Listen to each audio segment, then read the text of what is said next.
Imagine waking in the middle of the night, not because of noise, not from a nightmare, and not from insomnia, but simply because it was time to wake up. Why did people in the Middle Ages divide their nights into two sleeps with an hour or more of wakefulness in between?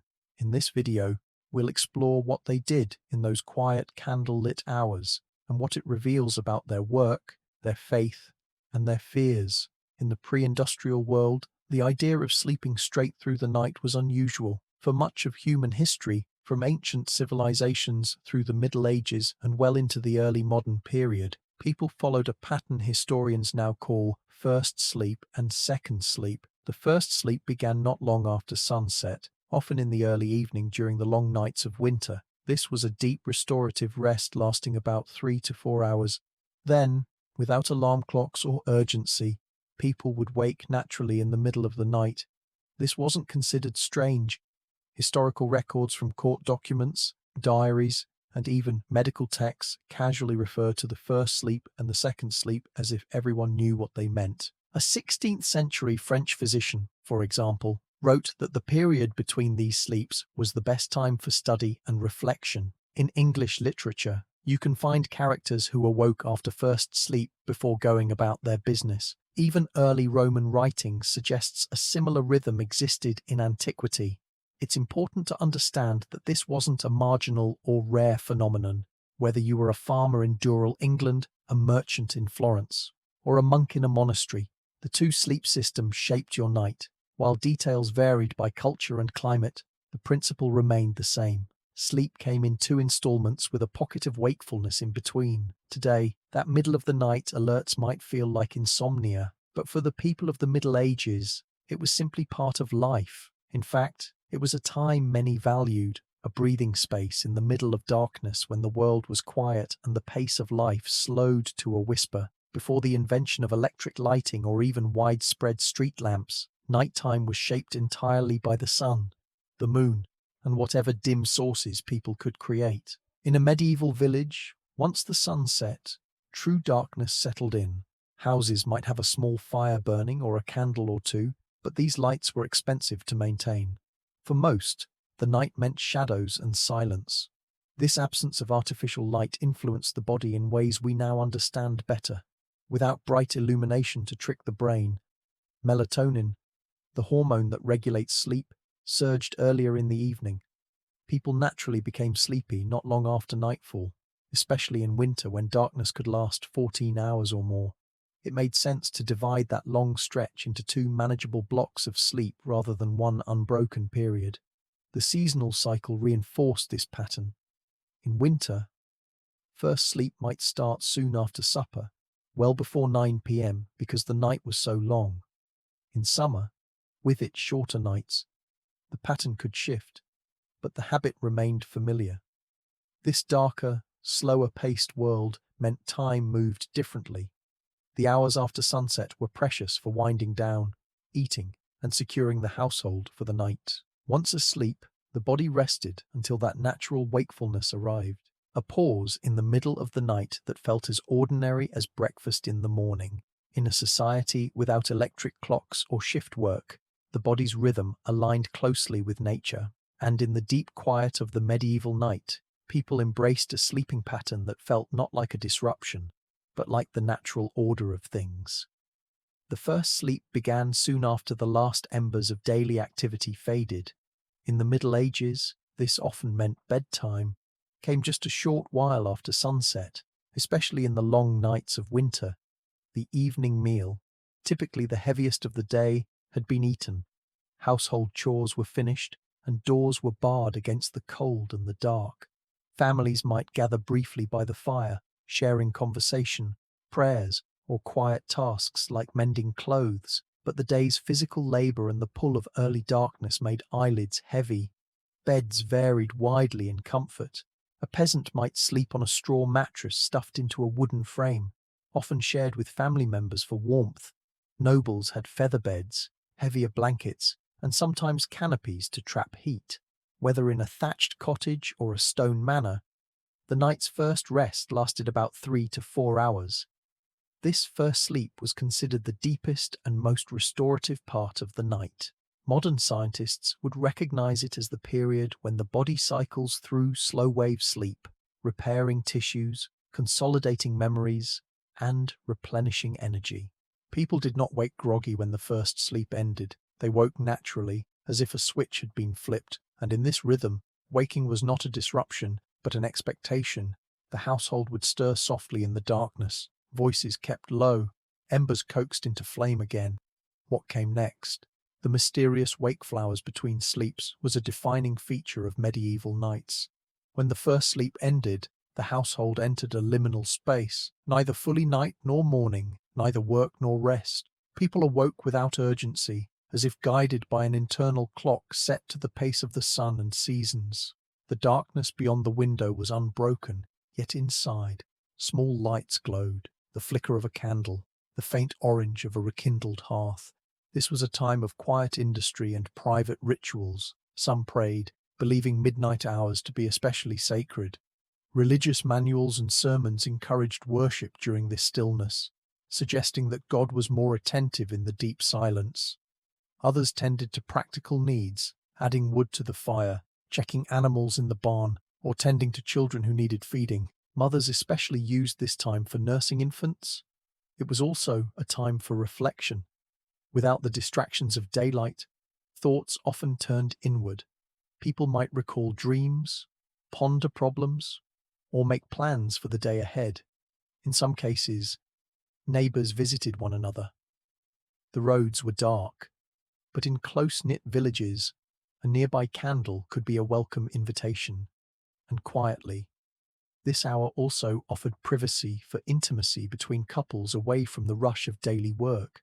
Far from being wasted time, these middle-of-the-night hours were woven into the fabric of life. They carried their own sense of purpose, a rhythm our modern, artificially lit world has all but erased.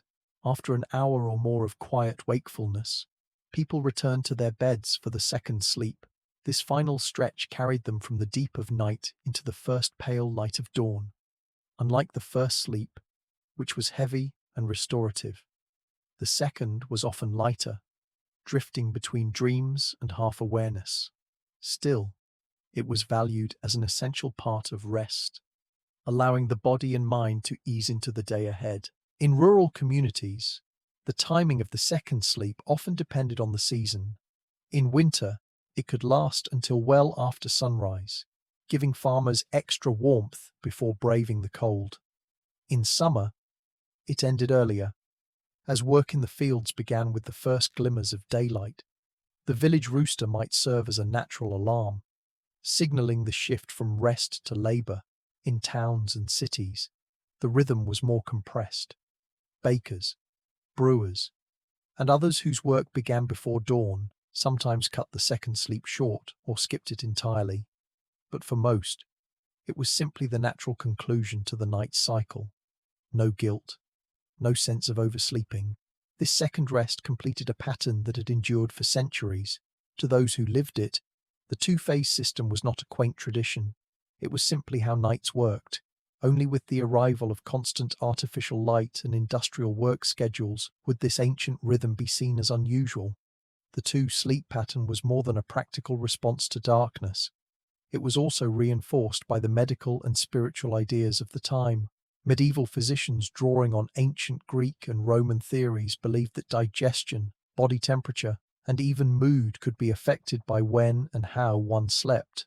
Many advised lying down soon after supper to aid digestion, then waking later to let the body settle before the second rest. Religious belief gave the midnight waking a deeper significance. Monastic life was structured around canonical hours. Fixed times for prayer and matins or vigils often fell in the dark middle of the night. Ordinary lay people, while not bound by monastic discipline, still absorbed the idea that midnight prayer carried special power. Church sermons encouraged it, and devotional manuals described the night as a time when the soul was more open to divine influence. Even outside formal religion, people associated the stillness between sleeps with heightened awareness and clarity of thought. Some believed that dreams before the first waking were more symbolic or prophetic, while those before the second waking were closer to reality. Thus, the two sleeps were not merely a product of necessity, they were framed as healthy, spiritually beneficial, and even divinely endorsed. The night was not just for rest, it was for the body, the mind, and the soul.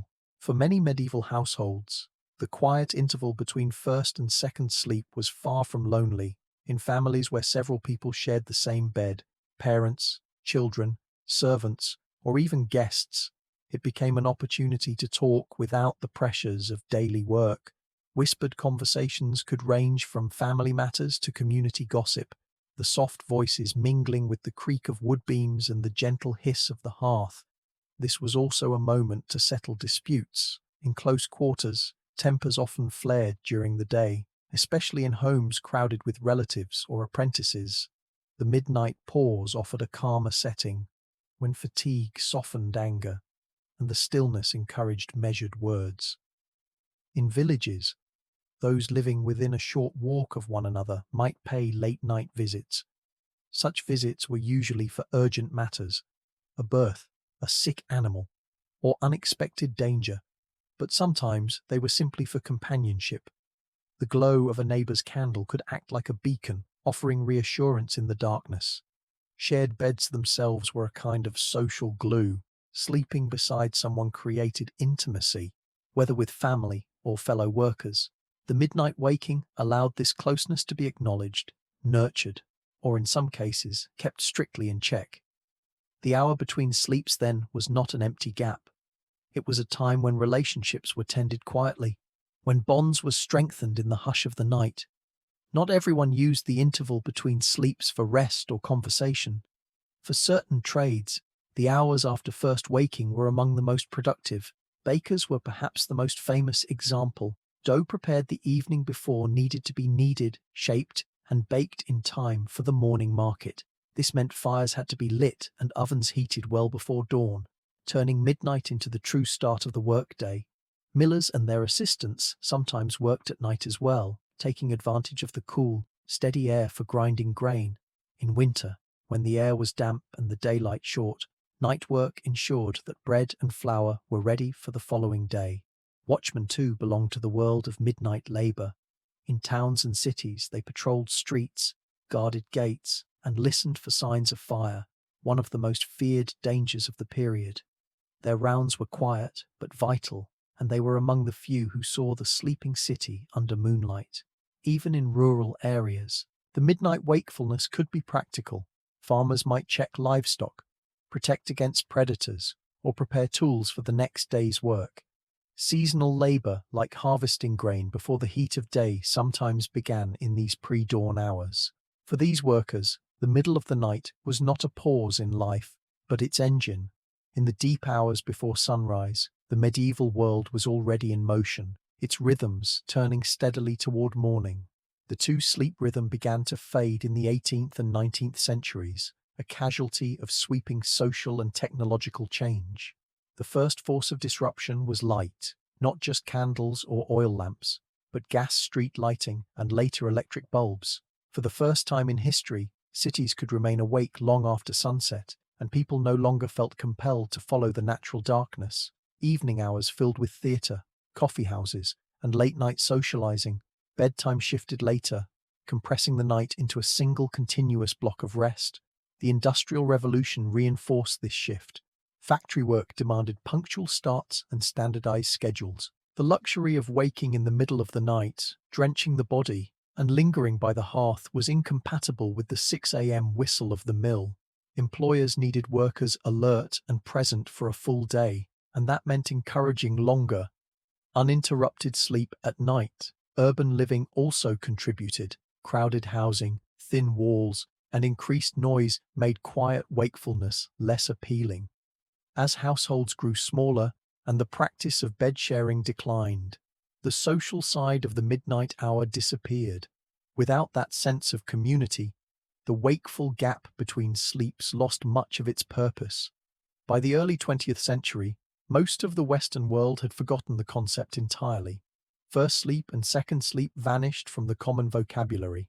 What had been a universal rhythm for centuries was now a historical curiosity preserved only in old books, legal records, and scattered memories from the oldest generation.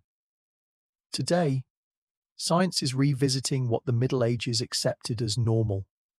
Sleep researchers have found that when people are removed from artificial light and allowed to follow their natural rhythms, they often revert to a two-phase sleep pattern. In controlled experiments, subjects fall asleep soon after darkness, wake for about an hour in the middle of the night, then drift back into a second rest.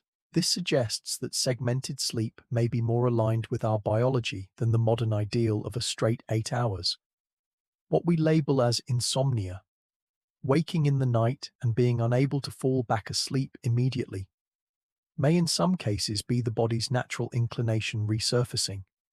For people living in constant light and noise, the idea of waking in the dark and embracing that time for thought, prayer, or quiet activity can seem alien. Yet, for centuries, it was a time valued as deeply as the day itself. It provided a mental stillness that is rare in the modern world, a pause that existed outside both work and leisure. Some sleep specialists now suggest that experimenting with a two-lay routine could benefit those struggling with rest, allowing them to work with their body's cycles instead of against them. While few can replicate the exact conditions of a medieval night, the principle honoring the body's natural rhythms remains timeless. The story of two-phase sleep is more than a forgotten medieval custom. It's a reminder that our ancestors lived in step with the natural world in ways we've almost erased. They accepted the night as a layered experience, not a block of unconsciousness, and found value in the quiet space between sleeps. In that pause, they prayed, worked, loved, and reflected things we now squeeze into the daylight. If you want to uncover more hidden rhythms and forgotten customs of the past, subscribe to Whispered Bedtime Stories, where the Middle Ages come alive, one story at a time.